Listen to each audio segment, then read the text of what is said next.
Olá, aqui é o professor Leandro Campos. Vamos estudar a consolidação normativa da Corregedoria Geral de Justiça do Estado, do Poder Judiciário do Estado do Rio de Janeiro.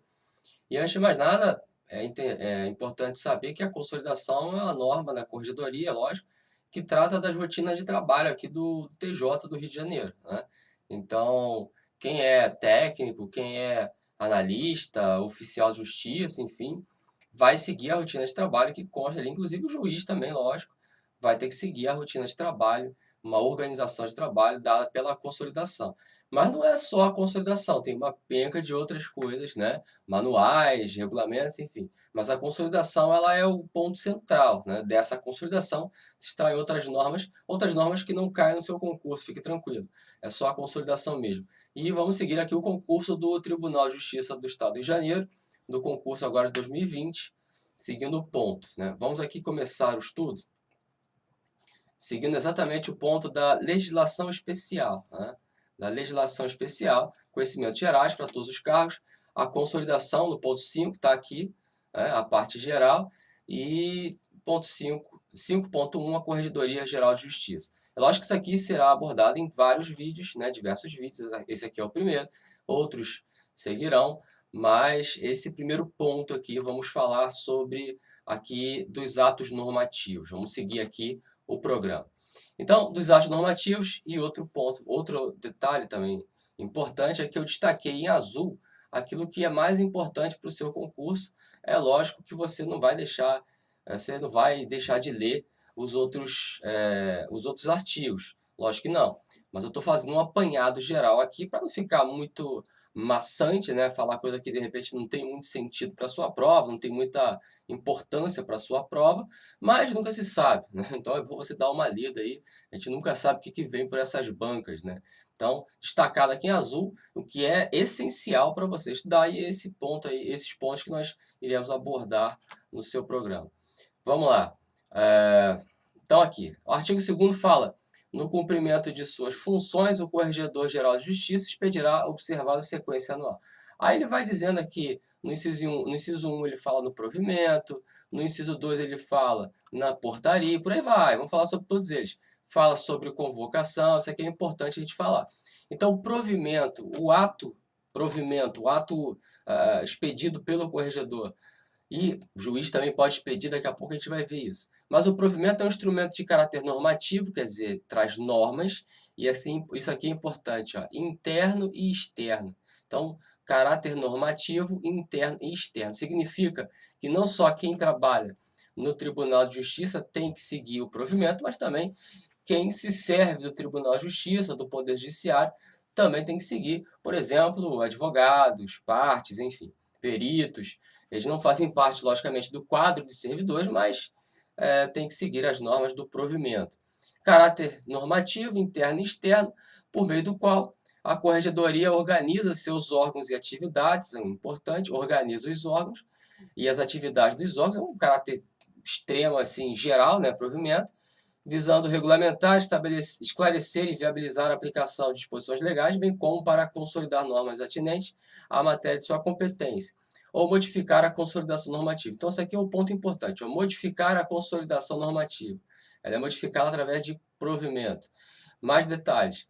Com a finalidade de normatizar os atos concernentes às serventias judiciais e seus serviços. Então, é um blá blá blá danado, basicamente para falar que vai normatizar os atos referentes às serventias. Então, vai organizar o trabalho, exatamente, os órgãos e suas atividades. Então, o provimento, caráter interno e externo, quem está dentro e quem está fora vai ter que obedecer, mas vai normatizar o trabalho. Por que quem está fora tem que obedecer? Por exemplo, um advogado vai ter que se ater ao atendimento no balcão que é dado pelo provimento X. Então, não tem jeito, ele vai ter que seguir esse provimento.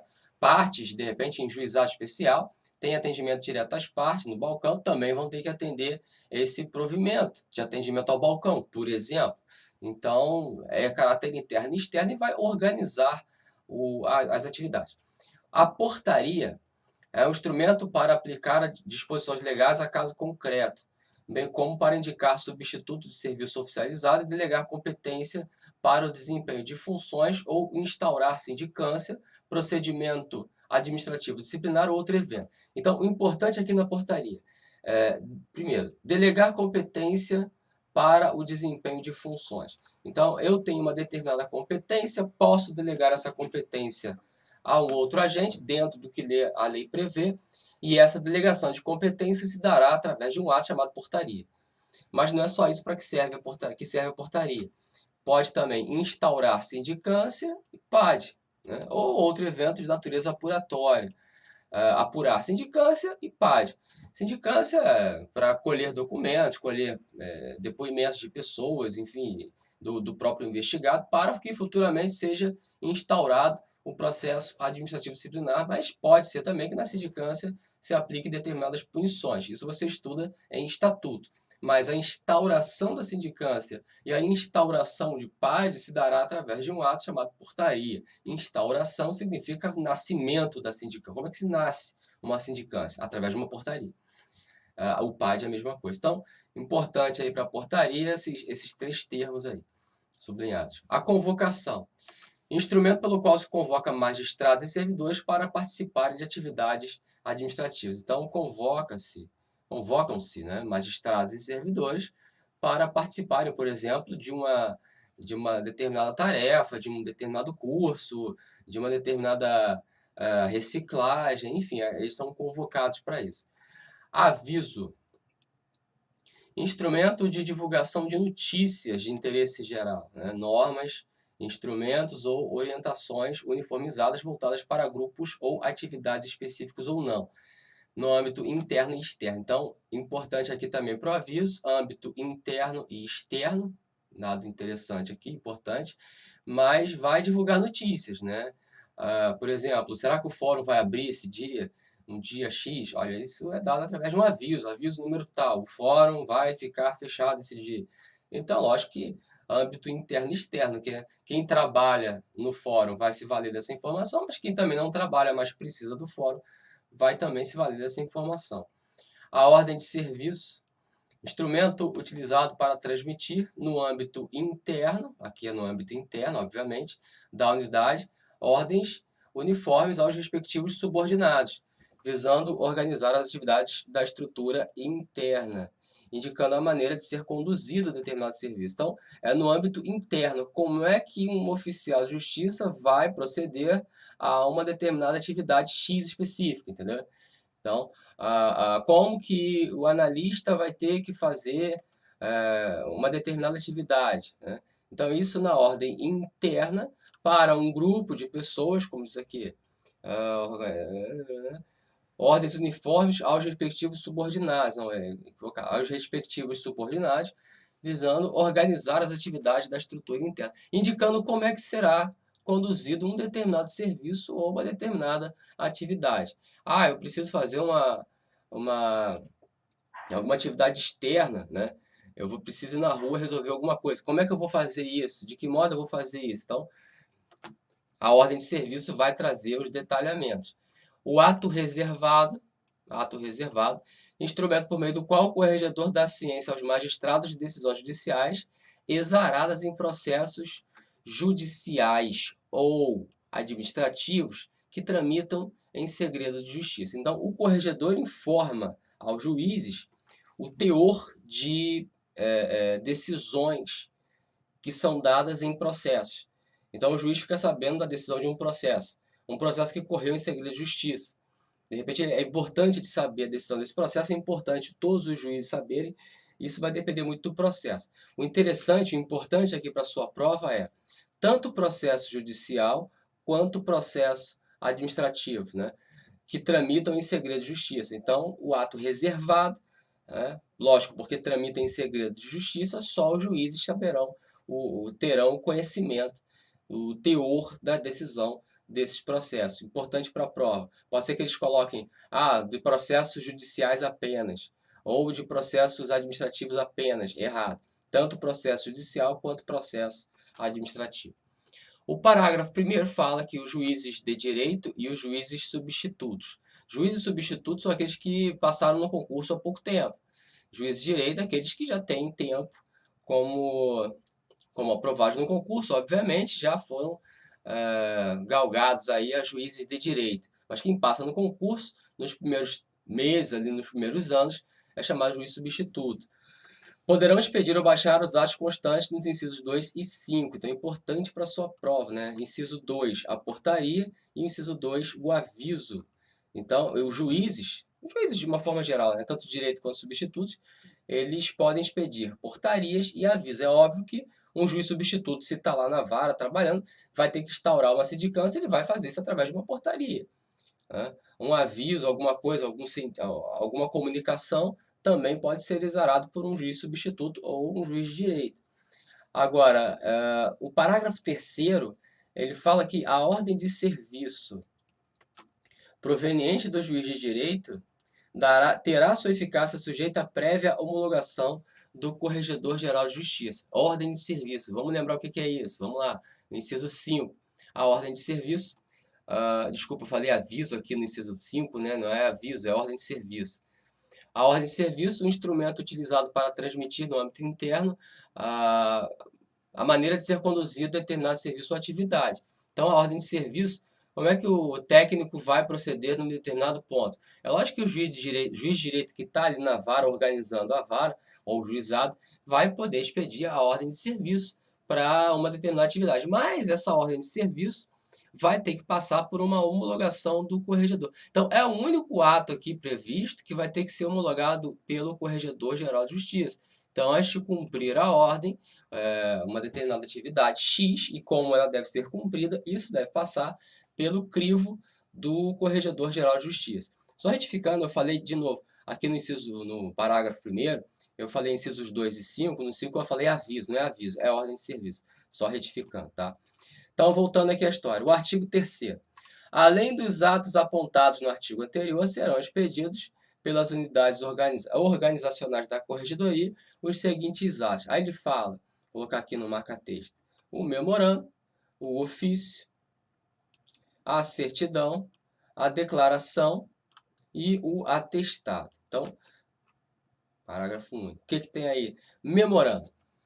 Instrumento que estabelece a comunicação interna. Então, isso aqui é importante. Comunicação interna entre os agentes da administração, podendo conter solicitações, recomendações ou informações. Então, memorando não é nenhum ato ligado aí a processo judicial, a função judicante do tribunal, mas apenas de administração. E é uma comunicação interna. Então, se um agente de uma vara quer se comunicar com um agente, por exemplo, da Câmara Civil ou de um órgão de RH, sei lá o que está superior a ele, então será feito através de um memorando, mas uma comunicação interna, tá? Não sai do TJ isso.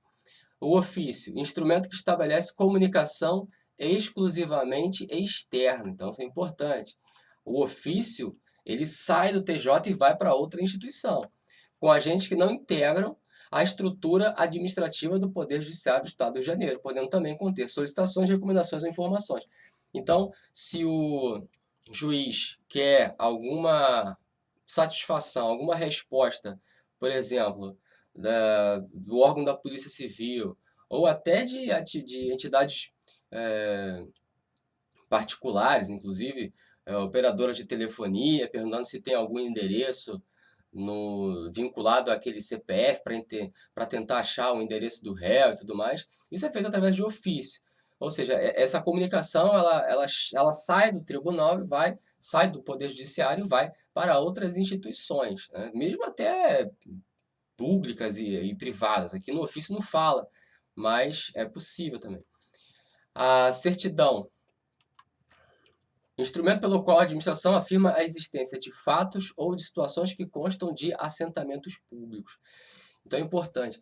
Fazendo uma alusão aqui à certidão de nascimento, tudo bem que não é o Poder Judiciário que faz isso, aqui, né, é o cartório, o Registro Civil de Pessoas Naturais, mas só para você ter uma ideia. A certidão de nascimento, ela... Vou botar minha cara para você me ver. A certidão de nascimento, ela certifica não o nascimento de uma criança, mas sim o registro do nascimento de uma criança. Então, o registro é em livros cartorários. Nasceu a criança. E o nascimento dessa criança é registrado no livro cartorário.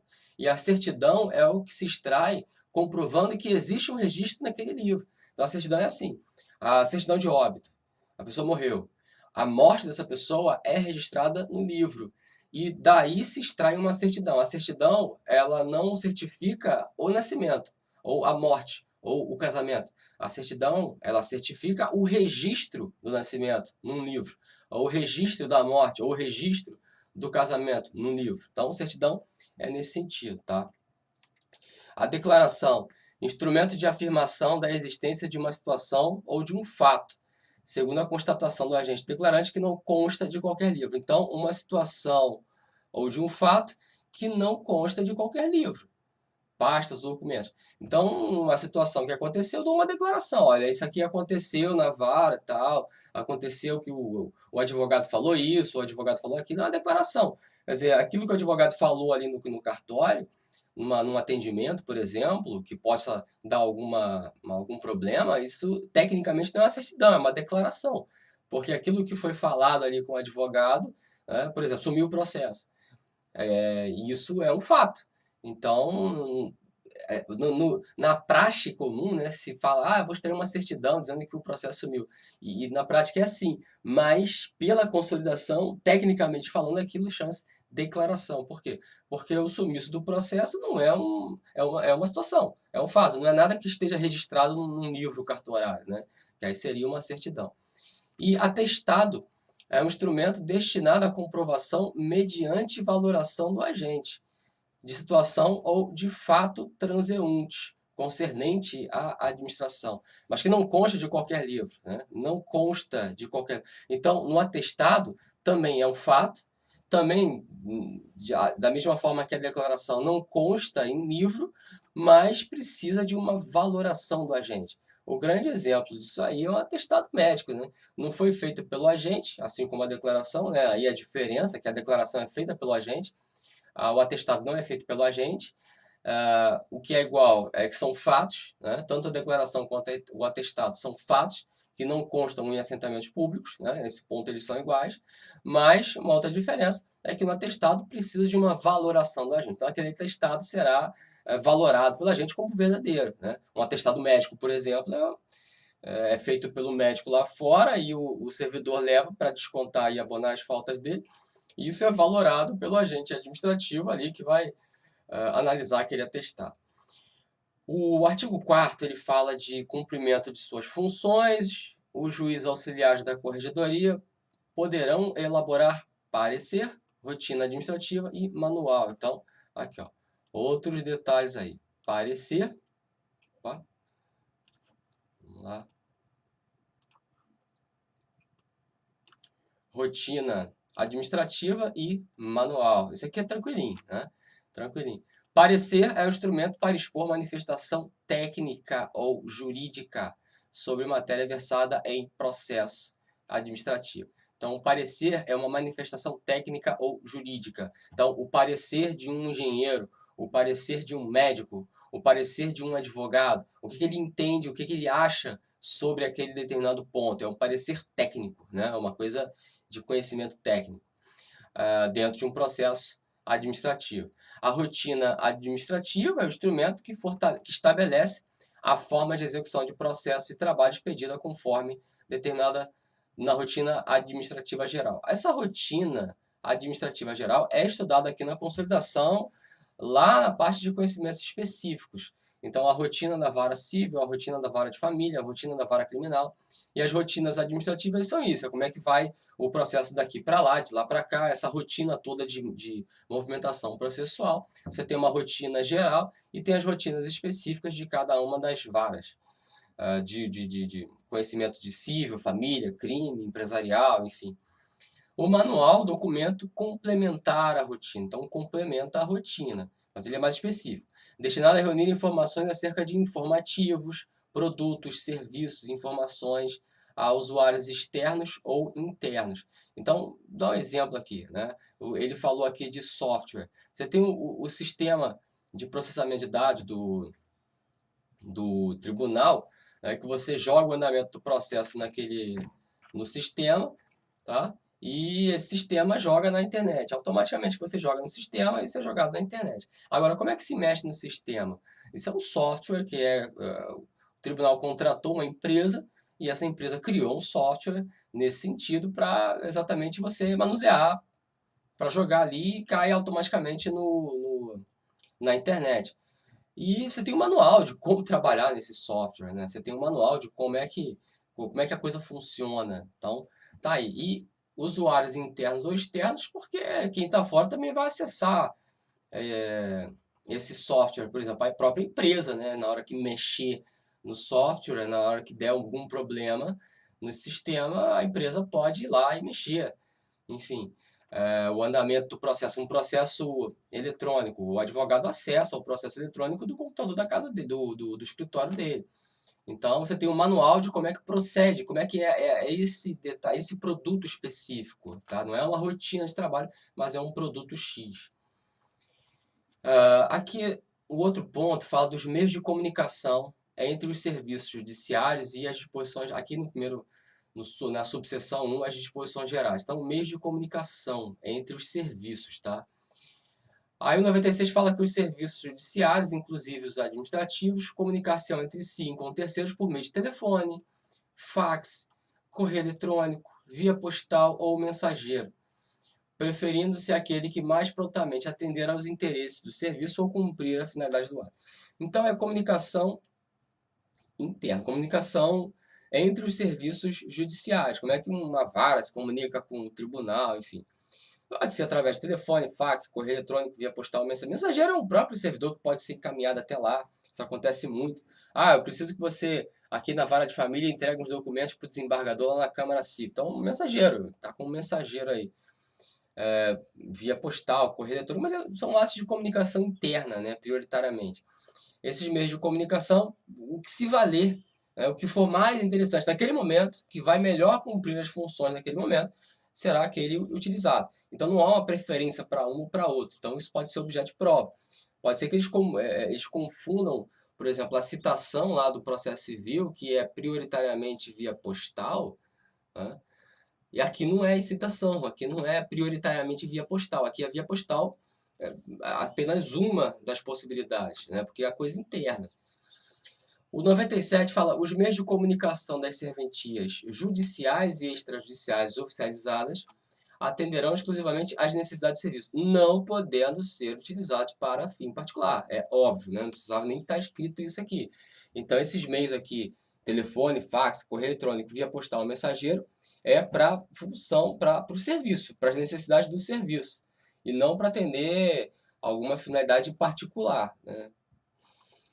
Agora, essa subseção 2 fala da comunicação por fax.